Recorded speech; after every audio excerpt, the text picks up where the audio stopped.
നമ്മൾ തയ്യാറാക്കിയെടുക്കാൻ പോകുന്ന ഒരു ടീ ടൈം സ്നാക്കാണ് കേട്ടോ. വളരെ ടേസ്റ്റി ആയിട്ടുള്ള ഒരു സ്നാക്ക് റെസിപ്പിയാണ്. അപ്പോൾ എല്ലാവർക്കും നമസ്കാരം, എല്ലാവർക്കും ജയൻ ബ്ലോഗിലേക്ക് സ്വാഗതം. അപ്പോൾ ആവിയിലാണ് നമ്മൾ വേവിച്ചെടുക്കുന്നത്. തൊലി കറുത്ത ഇതുപോലത്തെ ഏത്തപ്പഴം എടുക്കുക. 2 വലിയ ഏത്തപ്പഴം എടുത്തിട്ടുണ്ട്, അത് ചെറുതായിട്ട് നുറുക്കി മാറ്റി വയ്ക്കുക.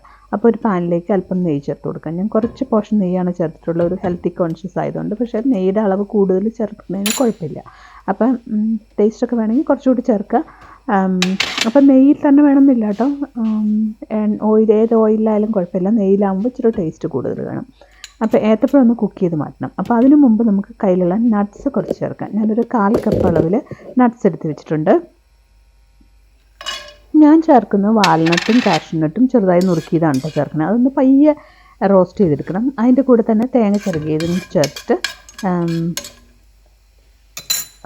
ഒന്ന് ഫ്രൈ ചെയ്തെടുക്കണം. ഒരുപാട് ഡീപ്പ് ഫ്രൈ ചെയ്യേണ്ട ആവശ്യമില്ല കേട്ടോ. അപ്പോൾ കാഷ്യൂ തന്നെ ഉള്ളെങ്കിൽ അത് ചേർക്കാൻ, നിലക്കടല എന്താ നമ്മുടെ കയ്യിൽ നട്ട്സ് ഉള്ളത് നുറുക്കിയിട്ട് ചേർക്കാം. അപ്പോൾ തേങ്ങയോട് ചേർത്തുണ്ടാക്കുമ്പോൾ നല്ല ടേസ്റ്റാണ് ഇതിന്. ഏത്തപ്പഴം ബോളിയൊക്കെ നമ്മൾ എപ്പോഴും ഉണ്ടാക്കുന്നതാണ്. അപ്പോൾ ബനാന ഏത്തപ്പഴം ഇരിക്കുമ്പോൾ ചെയ്ത് നോക്കാൻ പറ്റുന്ന ഒരു റെസിപ്പിയാണ് കേട്ടോ. റാഗിയാണ് ഞാൻ ഇതിനകത്ത് ചേർത്ത് കൊടുക്കുന്നത്. റാഗിയും ബനാനയും നല്ലൊരു കോമ്പിനേഷനാണ് കേട്ടോ. അപ്പോൾ തേങ്ങ ചിരകിയോട് ചേർക്കുമ്പോൾ ടേസ്റ്റ് കൂടുതൽ കിട്ടും. അപ്പോൾ തേങ്ങ ചിരകി നമ്മൾ ചിരകി ഫ്രഷായിട്ട് ചേർക്കുന്നതാണെങ്കിൽ ഇത് ഞാൻ പാക്കറ്റിൽ മേടിച്ചതാണ് ചേർക്കുന്നത്. അപ്പോൾ ഒരു 1/2 കപ്പ് തേങ്ങ ചിരകി ചേർക്കാം. മറ്റേത് അതിൻ്റെ ജലാംശമൊക്കെ ഒന്ന് ഡ്രൈ ചെയ്ത് മാറ്റിയെടുക്കണം. അപ്പോൾ ഇതൊന്നും നമുക്ക് ഇളക്കാം. ഒരുപാട് ഡ്രൈ ആയി പോകണ്ട കേട്ടോ. ഇത് നമുക്ക് ഡ്രൈ ചെയ്ത് മാറ്റിയിട്ട് സെപ്പറേറ്റ് പാനിൽ വേണമെങ്കിൽ ഉണ്ടാക്കാം. ഞാൻ ഇതെല്ലാം ഈ ഒരു പാനിൽ തന്നെയാണ് റെഡിയാക്കി എടുക്കുന്നത്. പെട്ടെന്ന് ചെയ്തെടുക്കാം. അപ്പം പയ്യെ ഒന്ന് റോസ്റ്റ് ചെയ്താൽ മതി. ഇത് ഞാൻ പാക്കറ്റിൽ മേടിച്ചാണെങ്കിൽ അതിനൊത്തിരി ജലത്തിൻ്റെ ആവശ്യമില്ല. നമ്മൾ ചിരകിയെടുക്കുന്ന തേങ്ങയാണെങ്കിൽ ഇച്ചിരി ഒരു സമയം റോസ്റ്റ് ചെയ്തെടുക്കണം. അപ്പം പയ്യെ ഒന്ന് ഡ്രൈ ആയപ്പോൾ ഞാൻ അതിനകത്തേക്ക് നമ്മൾ നുറുക്കി മാറ്റി വെച്ചിരിക്കുന്ന ബനാന ചേർത്ത് കൊടുത്തു കേട്ടോ. ഇതെല്ലാം കൂടെ ഒന്ന് കുക്കായി കിട്ടണം. നന്നായിട്ട് പഴുത്തിട്ടുള്ള പഴമായതുകൊണ്ട് തന്നെ അത് പെട്ടെന്ന് ഉടഞ്ഞ് കിട്ടും കേട്ടോ. അപ്പോൾ ഇത് നന്നായിട്ടൊന്ന് വഴറ്റി കുക്ക് ചെയ്തിടാം. ഇനി വെള്ളമൊന്നും ചേർക്കുന്നില്ല. ഇത് തന്നെ ചെറിയ തീയിൽ വെച്ചിട്ട് ഒരു 5-10 മിനിറ്റ് എടുത്ത് കുക്ക് ചെയ്തെടുക്കണം. അപ്പം നെയ്യിൽ നമ്മുടെ പഴവും നട്ട്സൊക്കെ വറന്ന് വരുമ്പോൾ നല്ലൊരു സ്മെല്ലാണ് കേട്ടോ വരുന്നത്. അപ്പോൾ ഈ ഒന്ന് ഉടച്ചു കൊടുക്കാൻ തവിയും കൊണ്ട് ഇതെല്ലാം ഒന്ന് കുക്കായി കഴിഞ്ഞിട്ട് വേണം നമുക്ക് ഇതിനകത്തേക്ക് റാഗി പൗഡർ ചേർത്ത് കൊടുക്കാം. അപ്പോൾ പഴത്തിൻ്റെ ഒക്കെ അളവും അതിൻ്റെ ക്വാണ്ടിറ്റിക്ക് അനുസരിച്ച് അല്പം മെഷർമെൻ്റ് അങ്ങോട്ടും ഇങ്ങോട്ടും വ്യത്യാസം വരും. അപ്പോൾ നമ്മൾ ശർക്കര ഞാൻ പൊടി ഇതിനകത്തേക്ക് ചേർത്ത് അതിനകത്ത് അല്പം ചൂടുവെള്ളം ഒഴിച്ചിട്ടാണ് കേട്ടോ ചെയ്യുന്നത്. അപ്പോൾ നമ്മൾ ശർക്കര ഉരുക്കി മാറ്റേണ്ട കട്ട ശർക്കരയാണെങ്കിൽ വേറൊരു പാനിൽ ഈ സമയത്ത് ഒന്ന് ഉരുക്കിയെടുക്കണം. അപ്പോൾ അതിനകത്ത് ഉരുക്കുമ്പോൾ ഒരുപാട് വെള്ളം ചേർക്കരുത് കേട്ടോ. അന്നേരം പിന്നെ അത് വറ്റിച്ചെടുക്കാൻ ഒത്തിരി സമയമെടുക്കും. മധുരമൊക്കെ നമുക്ക് ഇഷ്ടത്തിന് അതനുസരിച്ച് ചേർത്ത് കൊടുക്കാം. ഇത് പഴുത്ത ഏത്തപ്പഴം ആയതുകൊണ്ട് തന്നെ നല്ല മധുരം ഉണ്ട് ഇതിന്. നമുക്ക് കുറച്ച് കഴിഞ്ഞപ്പോഴത്തേക്കും നമ്മളായിട്ട് ഉടഞ്ഞു വന്നിട്ടുണ്ട്. ഇത് നന്നായിട്ട് കുക്ക് ചെയ്തിട്ട് വേണം നമുക്ക് ശർക്കര പാനി ചേർക്കാൻ കേട്ടോ, അല്ലെങ്കിൽ പിന്നെ പഴം കുക്കായി കിട്ടില്ല. ഇതുപോലെ ഒരു ഉടഞ്ഞ് എല്ലാം ശരിയായി വന്നു കഴിയുമ്പോൾ ഇനി ഇതിനകത്തേക്ക് ശർക്കര ചേർത്ത് കൊടുക്കണം. ആദ്യം റാഗി പൗഡർ 1/2 കപ്പ് ചേർത്ത് കൊടുത്തു. അപ്പോൾ ഒന്ന് ഇളക്കി യോജിപ്പിച്ചിട്ട് നോക്കാം നമുക്ക്. അത് കഴിഞ്ഞിട്ടാണ് കേട്ടോ പിന്നെ അതനുസരിച്ച് നമുക്കിതൊന്ന് ബോളുകളായിട്ട് ഉരുട്ടിയെടുക്കാനുള്ളതാണ്. ആ ഒരു കൺസിസ്റ്റൻസിയിൽ വേണം നമുക്കിത്. 1/2 കപ്പ് ചേർത്തിട്ട് ഞാനൊന്ന് ഇളക്കി യോജിപ്പിച്ച് നോക്കാം. 1/2 കപ്പും കൂടെ വേണ്ടി വരുമായിരിക്കും. ഇപ്പോഴും ഒത്തിരി ലൂസായിട്ടാണ് ഇരിക്കുന്നത്. നമ്മൾ ചപ്പാത്തിക്ക് കുഴക്കണ ഒരു പരുവം കിട്ടണം, അത് ഡ്രൈ ആയിട്ട്. അപ്പോൾ ഇത് ഇച്ചിരി ലൂസാണ്. അപ്പോൾ ഞാൻ 1/2 കപ്പും കൂടെ ചേർത്ത് കൊടുക്കണം. അപ്പോൾ ഒന്ന് ചേർത്ത് നോക്കി അതനുസരിച്ചാണ് ചേർക്കാവുള്ളൂ. ഞാൻ പറഞ്ഞ പോലെ പഴത്തിൻ്റെ ക്വാണ്ടിറ്റി അനുസരിച്ച് വ്യത്യാസം വരും കേട്ടോ.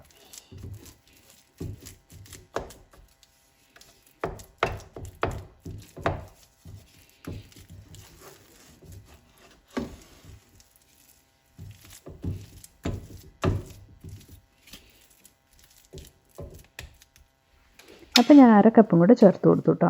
ഇനി അതും കൂടെ ഒന്ന് ഇളക്കി യോജിപ്പിച്ചെടുക്കാം. റാഗി ഹെൽത്തി ആയിട്ടുള്ളതാണ്. എപ്പോഴും ഏത്തപ്പഴതും റാഗിയും നല്ലൊരു കോമ്പിനേഷനാണ് കേട്ടോ. നമ്മൾ അരിപ്പൊടിയൊക്കെ ചേർത്ത് റെഡിയാക്കി എടുക്കുന്ന പലഹാരങ്ങളെക്കാളും ടേസ്റ്റ് കൂടുതലായിട്ട് എനിക്ക് തോന്നിയിട്ടുണ്ട് കേട്ടോ. അപ്പോൾ റാഗി അല്പോടെ ഹെൽത്തിയുമാണല്ലോ. അപ്പം ഇതും കൂടെ ഇച്ചിരിയോടെ ഒരു തിക്നെസ് വന്നിട്ടുണ്ട്. ഇത് അരിപ്പൊടി ഒന്ന് കുക്കായി ഇതിനകത്തോട്ടേക്ക് നന്നായിട്ട് കുഴഞ്ഞ് യോജിച്ച് വരണം. എന്നിട്ട് വേണം നമുക്ക് ശർക്കര പാനി ചേർത്ത് കൊടുക്കാം. ഞാൻ ശർക്കര പൊടി ശർക്കരയാണ് എൻ്റെ കയ്യിലിരിക്കുന്നത്, അപ്പോൾ ഞാൻ ഇതിനകത്തേക്ക് തന്നെ ചേർക്കുകയാണ് ചെയ്യുന്നത് കേട്ടോ. അപ്പോൾ ഇത് സൈഡിലേക്ക് മാറ്റി സൈഡിൽ തന്നെ ഒരക്കപ്പ് ശർക്കര ചേർത്ത് കൊടുത്തു. മധുരം നമ്മുടെ ഇഷ്ടത്തിനനുസരിച്ച്. അതിനകത്തേക്ക് ഒരല്പം ചൂടുവെള്ളം ചേർത്തൊന്ന് അരിയിപ്പിച്ചെടുത്തു. ഒട്ടും അധികമാവരുത്, ഒരു 1/4 കപ്പ് മാത്രമാണ് അതിനകത്തേക്ക് ചേർത്തിട്ടുള്ളൂ കേട്ടോ. ഞാൻ പ്രത്യേകിച്ച് അത് ഇതിനകത്ത് തന്നെ ചേർക്കുന്നുണ്ട്, വളരെ കുറച്ചാണ് വെള്ളം ചേർത്തിട്ടുള്ളത്.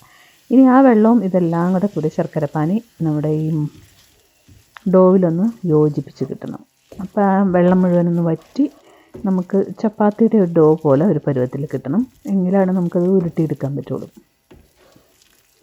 അത് ഉരുട്ടിയെടുത്തിട്ട് നമ്മൾ ഇത്രയേ ഉള്ളൂ. ഇനി നമ്മൾ ഉരുട്ടി നമ്മുടെ ഇഡ്ഡലി പാത്രത്തിൽ വെച്ചൊന്ന് സ്റ്റീം ചെയ്തെടുക്കുക. അത്രയേ ഉള്ളൂ. സൂപ്പർ ടേസ്റ്റാണ് ചായക്ക് കേട്ടോ. നമ്മൾ തീർച്ചയായിട്ടും റെഡിയാക്കി നോക്കിയിട്ട് ഇഷ്ടപ്പെട്ടിട്ടുണ്ടെങ്കിൽ ലൈക്ക് ചെയ്യാനും ഷെയർ ചെയ്യാനൊന്നും മറന്നു പോകല്ലേ.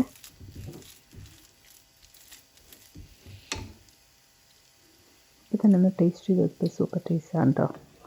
അപ്പോൾ ഇനി ഇതൊന്ന് ഇപ്പോൾ ഒരു തിക്കായിട്ട് വന്നിട്ടുണ്ട്, ഉരുട്ടാൻ എടുക്കാൻ പാകത്തിന് വന്നിട്ടുണ്ട്. ഇനി ഇതൊന്ന് ചൂടൊന്നും അല്പം കുറഞ്ഞിട്ട് വേണം നമുക്ക് ഉരുട്ടിയെടുക്കാൻ. ഒരുപാട് ചൂടാറിപ്പോണ്ട്, ചെറു ചൂടോടെ തന്നെ ഉരുട്ടി നമുക്ക് സ്റ്റീം ചെയ്തെടുക്കാം.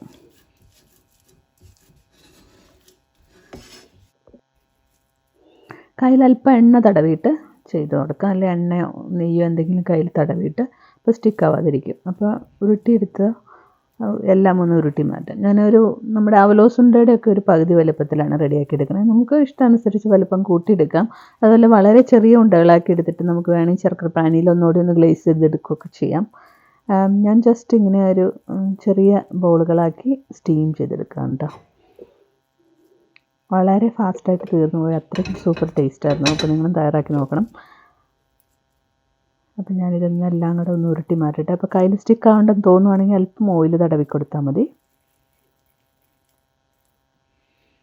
ഇങ്ങനെ തന്നെ കഴിക്കാൻ നല്ല ടേസ്റ്റാണ് കേട്ടോ. ഒരു 5 മിനിറ്റ് സ്റ്റീം കൂടെ ചെയ്തെടുക്കുമ്പോഴാണ് നല്ല സൂപ്പർ ടേസ്റ്റായിട്ട് വരും. റാഗിയൊക്കെ എല്ലാം തന്നെ കുക്കായി ഇരിക്കുന്നതാണല്ലോ ഇത്. ജസ്റ്റ് ഒന്ന് സ്റ്റീം ചെയ്യേണ്ട ആവശ്യമേ ഉള്ളൂ.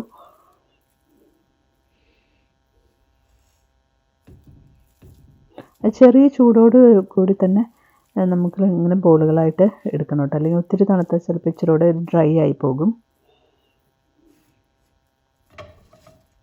അപ്പോൾ നോക്കൂ, ഞാനിതെല്ലാം റെഡിയാക്കി എടുത്തിട്ടുണ്ട്. ഞാൻ ഇഡ്ഡലി പാത്രത്തിൽ വെള്ളം തിളപ്പിക്കാനായിട്ട് വെച്ചിട്ടുണ്ട് കേട്ടോ ഓൾറെഡി. അപ്പോൾ ഇനി നമുക്കിതൊന്ന് ഇഡ്ഡലി തട്ടിലേക്ക് വെച്ച് കൊടുക്കാം.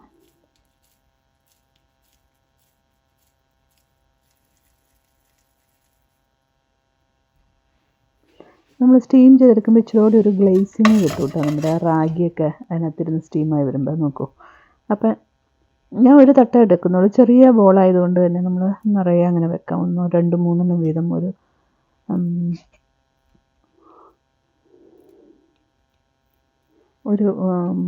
ഇഡ്ഡലി വെക്കുന്ന ആ ഭാഗത്ത് വെക്കാൻ പറ്റും, കുഴിയിൽ വെക്കാൻ പറ്റും. സൈഡിൽ കൂടെയൊക്കെ അങ്ങ് വെച്ച് യോജിപ്പിച്ചെടുത്തു ഞാൻ.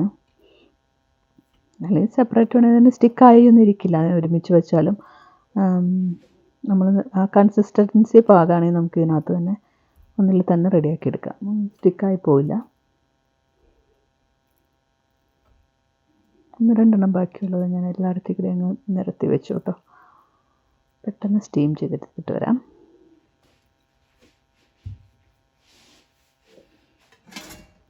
ഇഡ്ഡലി പാത്രം ഇവിടെ തിളച്ചിട്ട് കിടക്കുന്നുണ്ട്. അപ്പോൾ പെട്ടെന്ന് നമുക്ക് സ്റ്റീം ചെയ്യാം.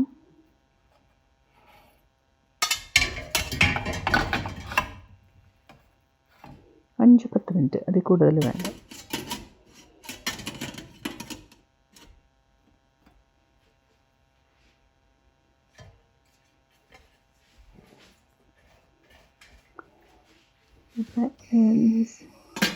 ഫുൾ ബീമിൽ വെച്ചിട്ട് ഒന്ന് പെട്ടെന്ന് കുക്ക് ചെയ്തെടുക്കാം. അപ്പം ഞാനൊരു ബനാന ബ്രെഡും റെഡിയാക്കി എടുത്തായിരുന്നു കേട്ടോ. സോഫ്റ്റായിട്ട് വന്നിട്ട് നോക്കൂ. സ്റ്റീം ചെയ്ത് നിന്നിട്ട് നല്ലൊരു ഭംഗിയുള്ള നല്ല ഗ്ലേസിങ് ആയിട്ടുണ്ട് ബനാന ബോൾസ്. അപ്പം ഞാൻ ചെറിയ ചൂടാറിയിട്ടുണ്ട്, ചൂടോടുകൂടി തന്നെ 1, 2 കഴിച്ചു കേട്ടോ. നല്ല സൂപ്പർ ടേസ്റ്റാണ്. അപ്പോൾ റെഡിയാക്കി നോക്കിയിട്ട് ഇഷ്ടപ്പെട്ടെങ്കിൽ ലൈക്ക് ചെയ്യണം. ഒന്ന് തുറന്ന് നോക്കൂ. ഒരുപാട് സോഫ്റ്റ് അല്ല, പക്ഷെ ചായക്ക് സൂപ്പറാണ് കേട്ടോ. അപ്പോൾ ഞാൻ പെട്ടെന്ന് തന്നെ വേറൊരു പുതിയ റെസിപ്പി ആയിട്ട് ഒരു നടി വരുന്നതായിരിക്കും. Thank you for watching GNV Vlogs. By.